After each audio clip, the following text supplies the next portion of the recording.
పశ్చిమ గోదావరి జిల్లా కొత్త నరసాపురంలో ఎమ్మెల్యే నాయకర్కు చేదు అనుభవం ఎదురైంది.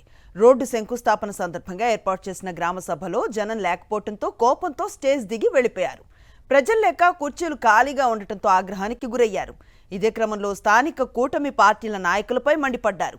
పని పాట లేక వచ్చామా అంటూ స్థానిక నేతలపై ఫైర్ అయ్యారు. అయితే కూటమి నాయకులు ఎమ్మెల్యేను రిక్వెస్ట్ చేయడంతో సభను కొనసాగించారు.